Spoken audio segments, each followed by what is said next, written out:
My mother-in-law refuses to give my son's inheritance and tried to get us to sign papers transferring it to her name. The bank told her she needed his signature to access any of it. My husband said, "You're not disabled, you're just pregnant," when I asked to stop working 3 weeks before my due date.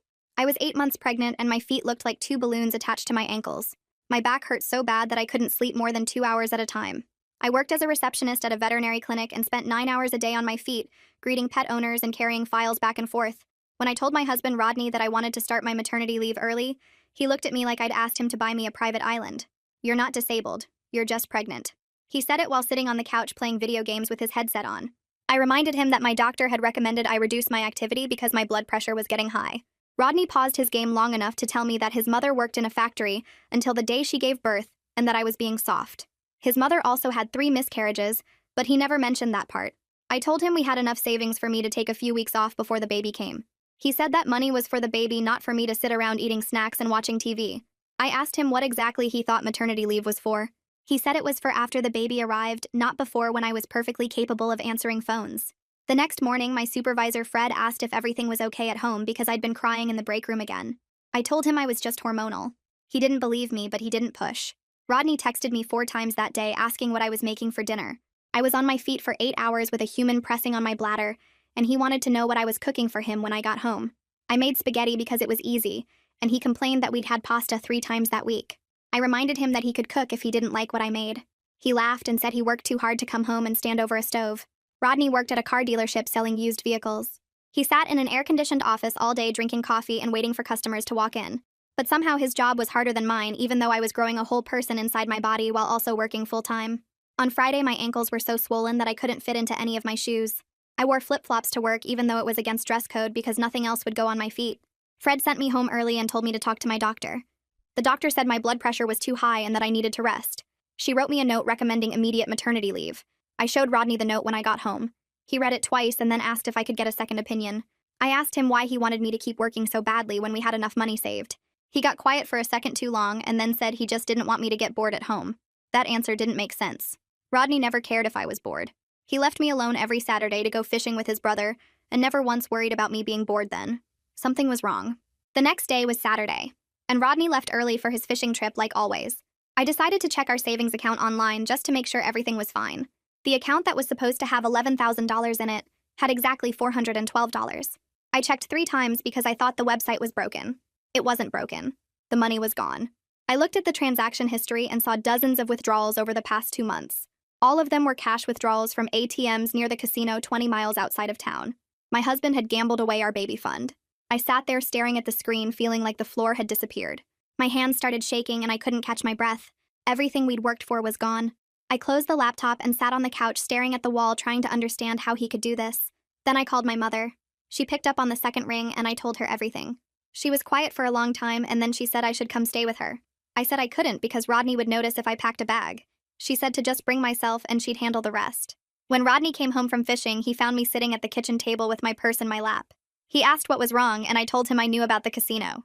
His face went white. He started talking fast about how he was going to win it back and how it was just a rough patch and how everything would be fine. I didn't say anything. I just stood up and walked to the front door. He followed me outside and kept talking while I walked to my car, saying he'd get help and fix everything and begging me to come back inside. I got in my car and locked the doors and he stood in the driveway watching me drive away. My hands shook so bad I could barely grip the steering wheel. I drove straight to my mother's house and she was waiting on the porch because I'd texted her I was on my way. She helped me inside and made me sit down and brought me water even though I wasn't thirsty. I stayed in her guest room that night and slept better than I had in weeks because I finally felt safe. My mother brought me breakfast in bed the next morning and sat with me while I ate scrambled eggs and toast. She asked what I wanted to do next and I said I didn't know. She told me I could stay as long as I needed and that she'd support whatever decisions I made. Rodney called 17 times that first night and left voicemails that went from sorry to angry to desperate. My mother took my phone and blocked his number after the 18th call. The quiet after that felt strange because I'd gotten used to him always demanding my attention.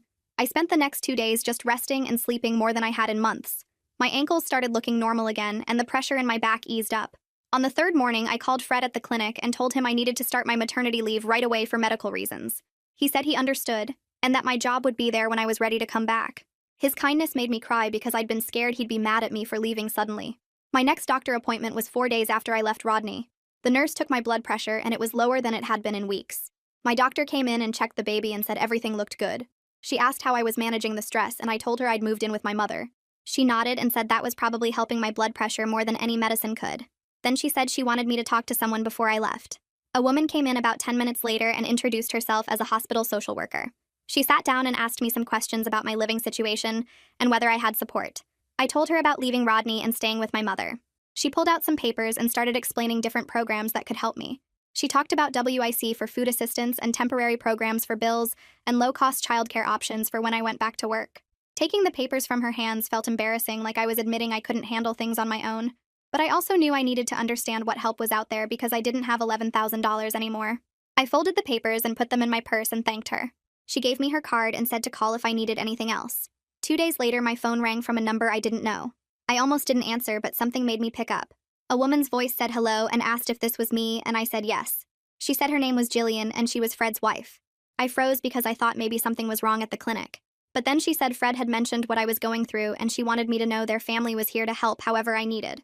She said she had baby items her kids had grown out of and she'd be happy to loan them to me. She also said she stayed home with their toddler and could watch my baby sometimes when I went back to work. I started crying right there on the phone because I'd been so focused on everything I'd lost that I forgot some people actually show up when things get hard.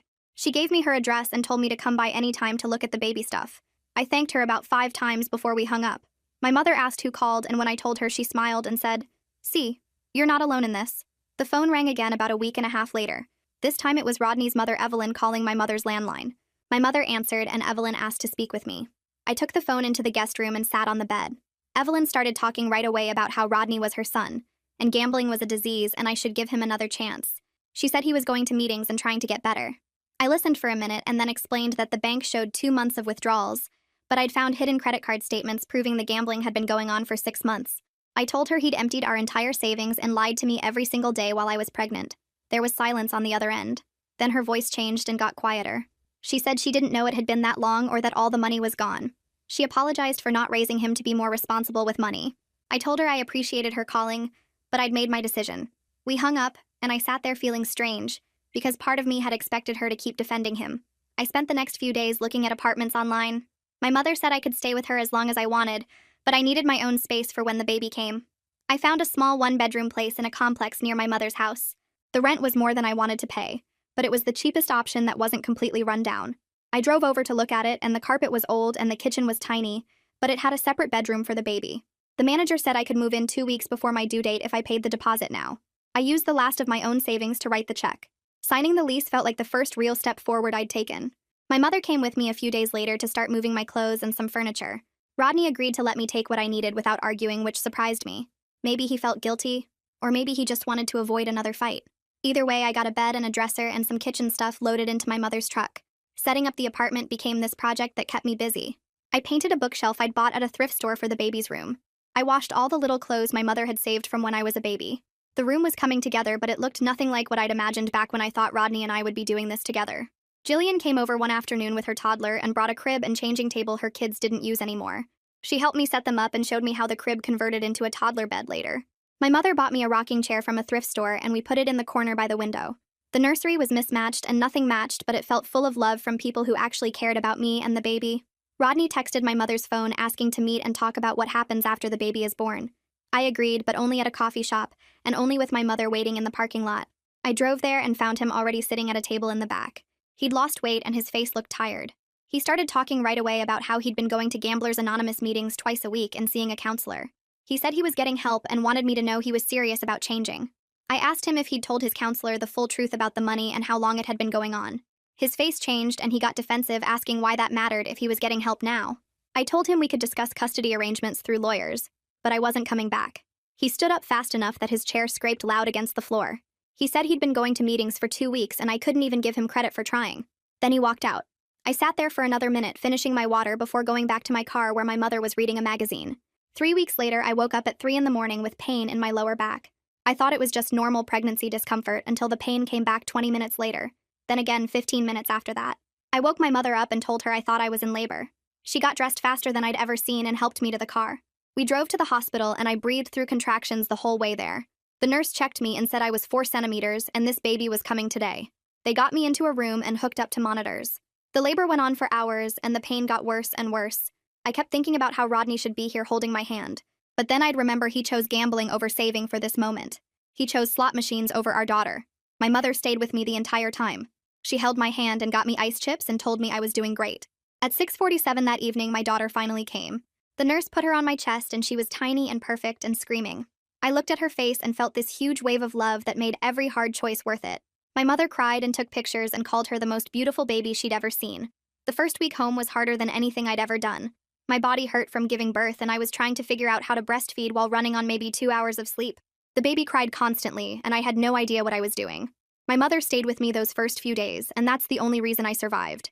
She changed diapers and held the baby while I showered and made me eat even when I wasn't hungry. Jillian stopped by with meals, and that meant I didn't have to think about cooking. Rodney texted asking to meet his daughter. I told him I needed time to recover first. He sent back an angry message about how I was keeping him from his own child. Reading that reminded me exactly why I'd left. When the baby was 2 weeks old, I finally agreed to let him visit at my mother's house with her there as a buffer. He showed up exactly on time and stood in the doorway looking nervous. My mother let him in, and he walked over to where I was sitting with the baby. I put her in his arms, and he held her like she might break. Tears ran down his face, and for a second I felt sad about everything we'd lost. Then he started talking about how having a daughter should bring us back together, how we were a family now and needed to try again. I looked at him and said firmly that our daughter having 2 parents didn't mean those parents had to be married. I told him his relationship with her was separate from his relationship with me. His face got hard, and he handed the baby back and left without saying goodbye. I called Verity the next week and told her I was ready to file for legal separation and child support. She had me come into her office and we filled out paperwork that made everything feel real and official. Rodney would have to provide his financial information, which meant the court would see exactly how much money he made. Verity explained that the court would calculate support based on his actual income, not whatever he promised to pay. A few weeks later, the financial disclosure came back and it showed gambling debts I didn't even know about. He owed money to 3 different casinos. The court calculated his support payment and it wasn't generous, but it was something. More importantly, it was court-ordered, which meant I could actually count on it. Verity filed all the papers and told me it would take a few months to finalize everything. I signed where she showed me and walked out of her office feeling scared, but also clear about what I was doing. At 6 weeks postpartum, I settled into a routine that felt both exhausting and manageable. My mother took the baby Tuesday and Thursday mornings, so I could go to the grocery store without rushing or run to the pharmacy to pick up prescriptions. Jillian watched her Wednesday afternoons, which meant I could actually sleep for 2 hours straight without listening for crying. Those naps saved me because nighttime was still rough with feeding every 3 hours. Rodney came over every Sunday at noon for his supervised visit, and my mother let him in while I got the baby ready. He held her carefully and talked to her in this soft voice I'd never heard him use before. She was too young to really respond, but he didn't seem to care. After about 40 minutes, he'd look up at me and start talking about how we should try counseling together, or how he'd been clean from gambling for weeks now. I learned to cut him off fast and redirect back to the baby. The first few times I felt guilty for being so firm, but it got easier each week. He'd leave looking disappointed, and my mother would make tea while I fed the baby again. 3 months after I walked out, I started back at the clinic part-time, working Monday, Wednesday, and Friday. Jillian kept the baby at her house those days and sent me pictures throughout the morning of her sleeping or making faces. My first paycheck went straight into my new savings account that had exactly $73 in it from what I'd scraped together. Rebuilding from zero felt impossible, but I deposited every check and watched the number grow by tiny amounts. Being a single mother was harder than anything I'd imagined, with work and bottles and custody schedules and never enough sleep.